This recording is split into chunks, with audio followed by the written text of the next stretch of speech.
بسم اللہ الرحمن الرحیم۔ تو کہاں پہنچے تھے؟ بابو بنیان الکعبہ۔ تو کیا چل رہا تھا؟ وہ آپ کو حروف کا بتا رہا تھا، با تا سا، کل وہ بتا دیا تھا۔ المغنی کے بارے میں تھوڑا تعارف کروا رہا تھا، المغنی فی ضبط اسماء الرجال۔ اچھا، اس کے مصنف علامہ طاہر پٹنی کی وہ کتاب بتائی تھی نا کو، مجمع البحار، اس کا یہاں حوالہ بھی دیا ہوا ہے، صاحب مجمع البحار فی لغت الاحادیث والآثار، مجمع البحار فی لغت الاحادیث والآثار۔ یہ میرے زمانہ طالب علمی کی کتاب ہے، چونکہ زمانہ طالب علم ایسے استعمال کرتا تھا تو اس میں کچھ باتیں میں نے لکھی ہوئی ہیں، آپ کو بھی سنا دوں۔ ابھی میں دیکھ رہا ہوں، ذہن میں نہیں گیا کبھی اس طرف۔ یہاں لکھا ہوا ہے سبق میں حاضری من اولہ الی آخری، یہ میں نے اہتمام کرنا ہے، اور مطالعہ روزانہ کرنا ہے بخاری کا، بخاری کے لیے عمدۃ القاری فتح الباری فیض الباری کا، مسلم کے لیے فتح الملم کا، ترمذی کے لیے العرف الشذی کا، ابو داود کے لیے بدر المجود کا، نسائی ابن ماجہ کے لیے ان کے حواشی کا، اور فضائل و مستحبات کی احادیث پر عمل کرنا ہے، جو حدیث فضیلت یا مستحب کی آگے اس پر عمل کروں گا۔ اور اگلا سبق کو آتے جاتے اللہم صلی علی سیدنا محمد۔ ہمارا رائمنڈ میں نظام تھوڑا سا آنے جانے کا ہوتا تھا، استاد نے مثلا کبھی کسی اور جگہ بلا لیا سبق کے لیے، یا کتاب رکھنے گئے وہاں سے آئے، کبھی استاد نیچے مطبخ میں بلا لیتا تھا سبق کے لیے، تو آتے جاتے باتیں نہیں کرنی، درود شریف پڑھتے رہنا ہے، اور روزانہ صبح صلاۃ الحاجت پڑھ کے دعا، اور اس میں اپنی نااہلیت کا اظہار، اور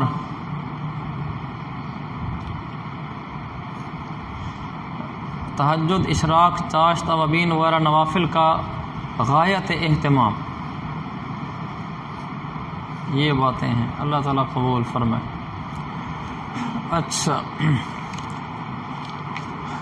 اس کی اہم باتیں بتا دی، جتنے حروف تہجیہ ان کو دو حصوں میں تقسیم کیا ہوا ہے، کچھ نقطے والے ہیں، کچھ بغیر نقطے والے ہیں، نقطے والوں کو معجمہ، بغیر نقطے والوں کو مہملہ کہتے ہیں۔ تو جیسے جیم حا ہے اور خا ہے، الحاء یہ المہملۃ، الخاء المعجمۃ، العین مہملہ، الغین معجمہ۔ اور جو معجمہ ہیں پھر ان میں بھی یہ مسئلہ بن جاتا ہے کہ بعض بالکل ایک جیسے ہیں، جیسے با تا سا، پتہ نہیں اگر وہ لکھے بالبائی، یہ بھی تو استعمال ہوتا ہے، اس نے لکھا بالتائی، اس میں لکھا بالباء الموحدہ، بالتاء المثنات، بالثاء المثلثہ۔ پھر بعض دفعہ اس کا یا اور با کا آپس میں فرق پڑ جاتا ہے کہ بالبائی لکھا ہے یا بالیائی لکھا ہے، تو اس میں بالباء الموحدہ تا کے ساتھ ہو جاتا ہے، بالتاء المثنات، یا بھی مثنات ہوتی ہے، اس میں پھر یہ لکھ دیا بیاء المثنات تحتانیہ، بالتاء المثنات الفوقانیہ، بالباء الموحدۃ التحتانیہ، یہ بھی کبھی لکھ دیتے ہیں با کے ساتھ بھی۔ تو اس سے یہ فرق ذرا معلوم ہو جاتا ہے کہ یہاں کون سا حرف مراد ہے۔